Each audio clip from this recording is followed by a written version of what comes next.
17 लाख का कर्ज, टूटता हुआ परिवार और सुबह 6 बजे आया एक फोन। यह कहानी सिर्फ मनोरंजन नहीं, बल्कि खाटू श्याम बाबा की कृपा और चमत्कार की सच्ची घटना है। राजस्थान के सीकर जिले में बसा एक छोटा सा गांव था, धनपुरा। गांव छोटा था, मगर लोगों की आस्था बहुत बड़ी। इसी गांव में रहता था रमेश अग्रवाल, उम्र लगभग 38 साल।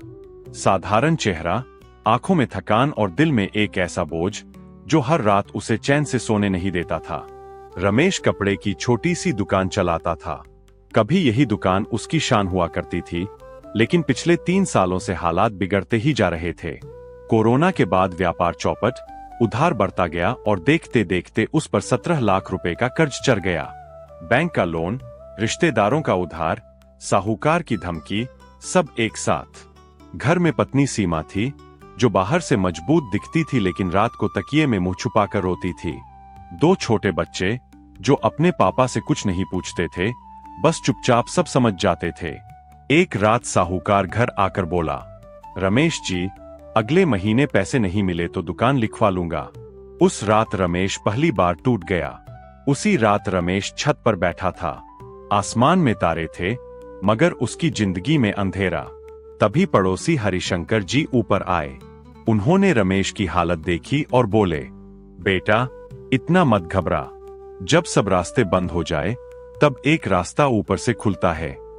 रमेश ने थकी आवाज में पूछा, कौन सा रास्ता काका? हरिशंकर जी मुस्कुराए, खाटू श्याम बाबा का। रमेश चुप हो गया। वह भगवान को मानता था, लेकिन ऐसे चमत्कारों पर कभी यकीन नहीं किया था। काका बोले, मैंने अपनी आंखों से देखा है, जो सच्चे मन से बाबा को पुकारता है, वो खाली नहीं लौटता। उस रात रमेश ने पहली बार मन ही मन कहा, श्याम बाबा, अगर आप सच में हो, तो मुझे रास्ता दिखा दो।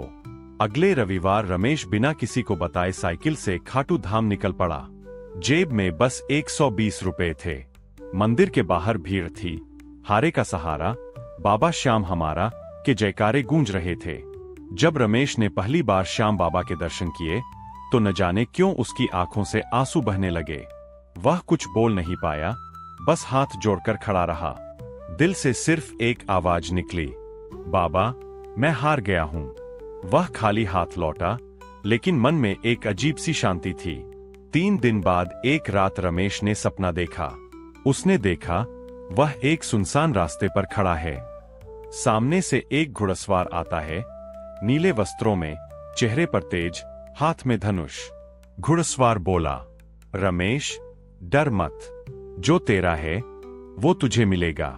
लेकिन याद रखना, लालच नहीं, विश्वास रख। रमेश की नींद खुल गई। पूरा शरीर पसीने से भीगा था, लेकिन दिल में एक अजीब सी उम्मीद जाग चुकी थी। कुछ दिन बाद एक पुराना जानकार विनोद सेठ दुकान पर आया। उसने कहा, रमेश, मुझे एक बड़ा ऑर्डर मिला है, स्कूल यूनिफॉर्म का। अगर तू कपड़ा सप्लाई कर दे, तो मुनाफा अच्छा होगा। रमेश डर गया। सेठ जी, पैसा नहीं है। विनोद बोला, मैं एडवांस दे देता हूं। रमेश को सपने की बात याद आ गई। उसने मन ही मन कहा, श्याम बाबा, अब आपकी मर्जी। उसने हाँ कर दी। सब कुछ दांव पर। काम शुरू हुआ। रमेश ने दिन रात मेहनत की। कभी मंदिर जाकर दिया जला आता, कभी दुकान में बैठकर बाबा की फोटो देखता। लेकिन ऐन वक्त पर बड़ा झटका लगा।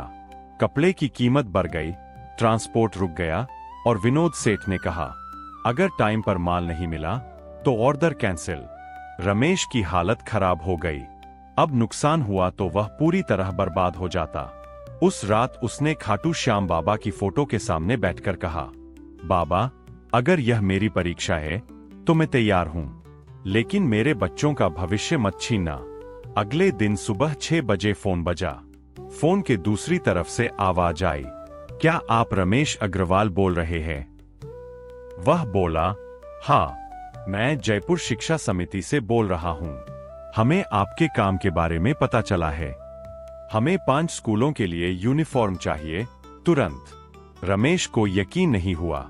2 घंटे बाद मीटिंग हुई। एडवांस मिला, 8 लाख रुपए। 3 महीने में पूरा प्रोजेक्ट पूरा हुआ। जब हिसाब लगा, मुनाफा 17 लाख रुपए, ठीक उतना ही जितना कर्ज था। रमेश ने एक एक करके सारे कर्ज चुकाए। साहूकार की आंखें नीचे थीं। उस दिन रमेश पूरे परिवार के साथ खाटू श्याम धाम गया। मंदिर में खड़े होकर उसने कहा, बाबा, आपने मुझे पैसा नहीं दिया, आपने मुझे विश्वास दिया।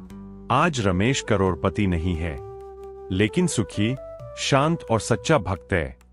और वह हर किसी से कहता है, श्याम बाबा वहां नहीं आते जहां घमंड होता है, वहां आते हैं जहां इंसान टूटकर भी भरोसा करता है।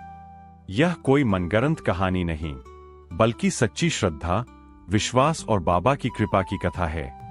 अगर आप भी खाटू श्याम बाबा में विश्वास रखते हैं, तो वीडियो को लाइक करें और कमेंट में लिखें, जय श्री श्याम।